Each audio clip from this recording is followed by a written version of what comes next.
everyone, it's Carrie and Kurt from 13 Degrees North Productions.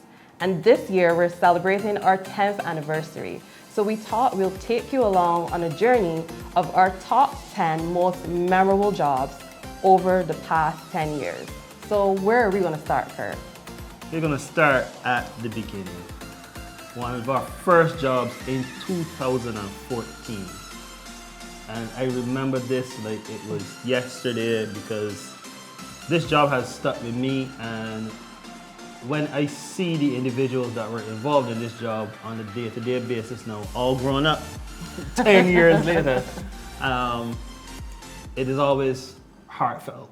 What is the job? And the job is Voices of the Caribbean. The first video production for the Plymouth Brethren Christian Church in the world. In the world. In the world. Not just in Barbados, not just in the Caribbean, in the world. Yes, and we did it.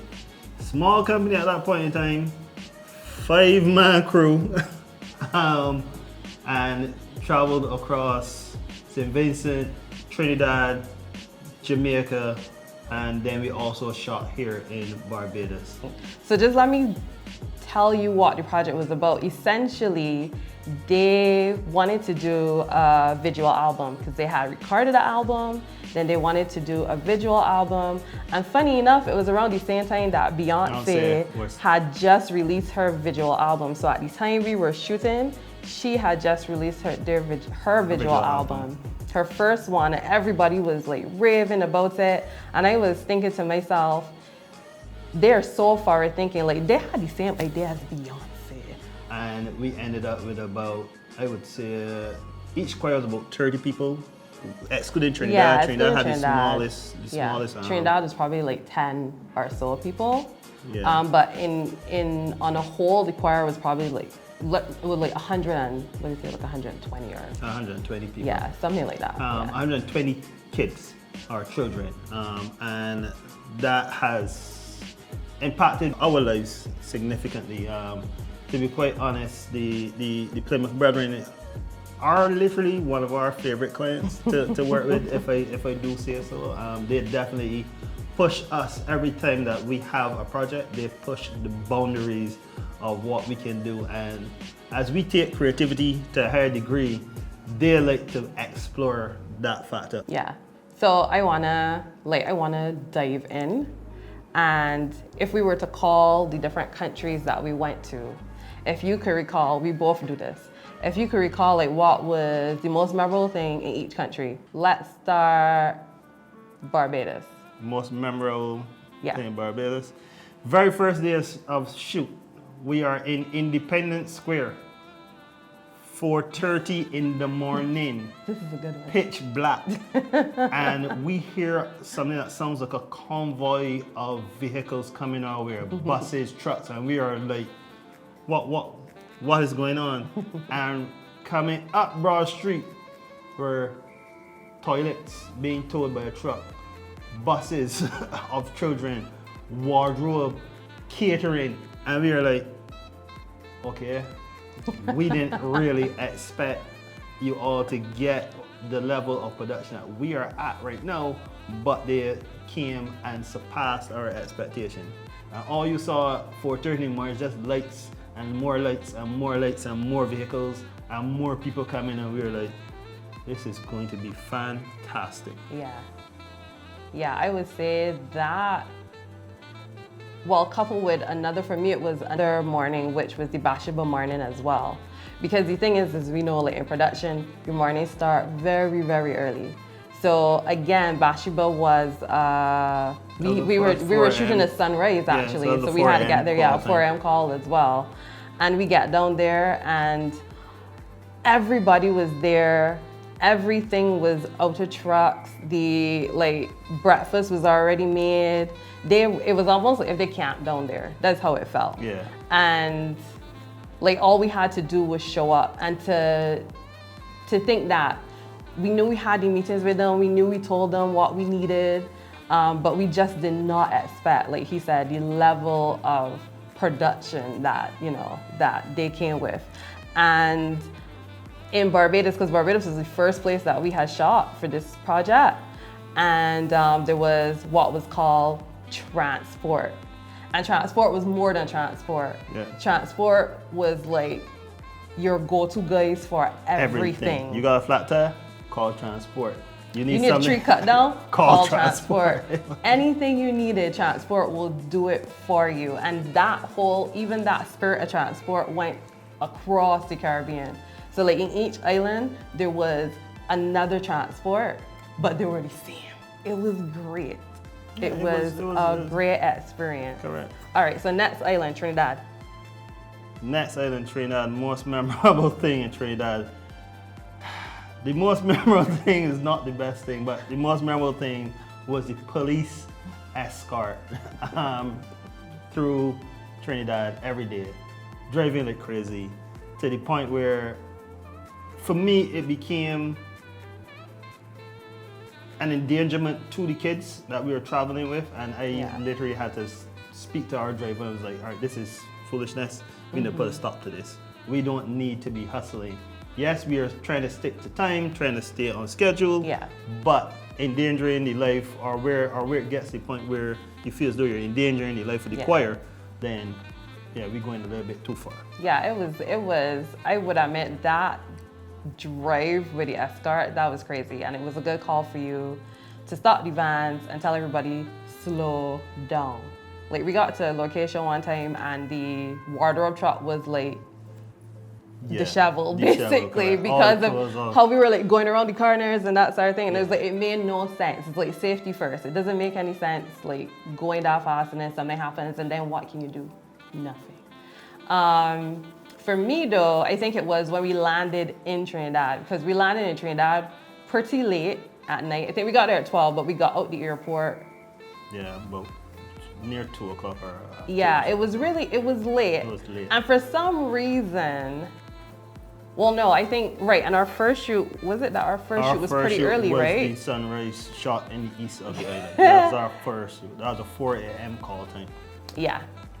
So having to drive from where we were staying to the east of the island is about an hour or so, hour and a half drive. And here we are, 4 o'clock call time. And we now getting out the airport after midnight. After midnight. To go out and now meet the choir for the first time. And we had to meet them for the first time. And I was the hype man, like most of the times when we first meet choirs. And it was like, because it's late, everybody tired. And I was like, I am tired. How am I gonna do this? And then I saw the kids and I was like, I gotta do it. So yeah, that was my memorable one because I really had to pull that. Yeah, that I think all of the team had to really pull everything from that. And I do want to mention the team of Stuart Hall, Nicholas King, Bruce Baxton, Kerry Birch, and myself. It was just the 5 of us doing. We are the core team, directing, camera, producing. Yeah, it was just the 5 of us with these 120.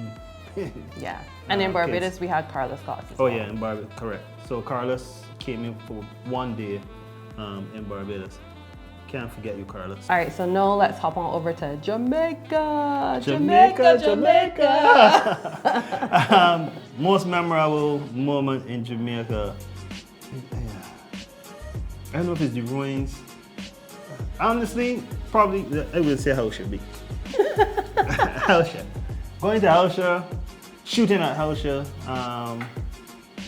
On a production level, I remember we were in the gardens. This, for me, this is my takeaway. Oh, the waterfall? No, when we were doing, I can see clearly now the rain is gone. And the rain was literally coming down. And the shot went up to the clouds.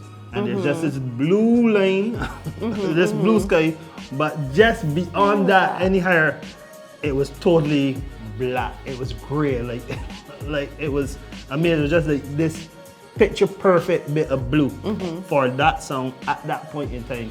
Okay. Jamaica feels. All right, Jamaica for me was Hausha Beach because I like the Oscar Beach fish. Ha! But no, I think with Jamaica, it was really and truly, to tell you the truth, like the vibes of the choir. The vibes of the people. The vibes of the people too, yeah. But I mean, like the choir they were really, really not saying that all the other choirs were into it, but Yeah, it's Jamaica. Jamaica There's something different, They brought a whole different, vibe. It was. Yeah. It surpassed our expectations. Okay, so finally, St. Vincent. St. Vincent. Most memorable takeaway. Black Point Tunnel. I truly fell in love with in St. Vincent. Going across St. Vincent, looking at the Black Point Tunnel, going to the Black Rocks. Yeah, that was nice. Okay, so mine was transport and the ruins. In each song, there was a particular theme. So we had to find similar locations to in fit each island. to fit the theme. So one theme was about ruins, and we were having difficulty, or I was having difficulty on the internet trying to find ruins, and they themselves were even having difficulty. But then one day they had passed this water wheel. So when we landed, they took us to this water wheel so we could see it. So we did like a, short location scout. And it was overrun with bush. Now imagine a water wheel. It's tall, right? And it was still in the structure. Yeah. So the bush was over the wheel. So imagine 20 feet of overgrown Yeah. bush and vine, like Yeah. thick. And we said, all right, yes, we want to shoot here. If it could be cleared, we are going to shoot here the next day. Yeah. And they were like, got it covered. And we were like, okay. Okay. We will see. At that point in time, by that point in time, we had developed a level of trust within Yeah. transport and within the whole team of people we were working with, that we knew if we said we are going to deliver on something, we've always stuck to it, and they were the same. It was like, you want this, you are going to have it. And so said, so done. So done. The next morning, we turned up at this water wheel. It was in pristine condition, and we were like, how did this happen? So I mean, the song was Amazing Grace, so I guess Yes. Amazing Grace it was. I just want to point out, I have some props for this job because they made a song for us and they put it on a scroll. Yeah. It's a short scroll, but they put it on a scroll. And I think Kurt cried. I did. See? I'm an emotional person. I will not admit that. He did cry. You see, it literally says here, "'Twas a 5-person team." It's so cool. With their video gear. Yeah. They were known as 13 Degrees North, an interesting name to hear. And this was presented to us the 17th of January, 2014, people. Yeah. Yeah. And then we also got a postcard from one of the kids. From two of the kids. I just realized as I read the names on the back. From St. Vincent. So we love them, they love us. That was our first big job, and I think it's our first job. And it was one of the most memorable, and we thank them immensely for the experience. And the relationship still continues up to this day, and we are truly, truly thankful for the Plymouth Brethren. So that's it, everybody. We hope you enjoyed our story about our first memorable job. Job number one. Job number one. So, go. In our top 10. In our top 10. So see you next time.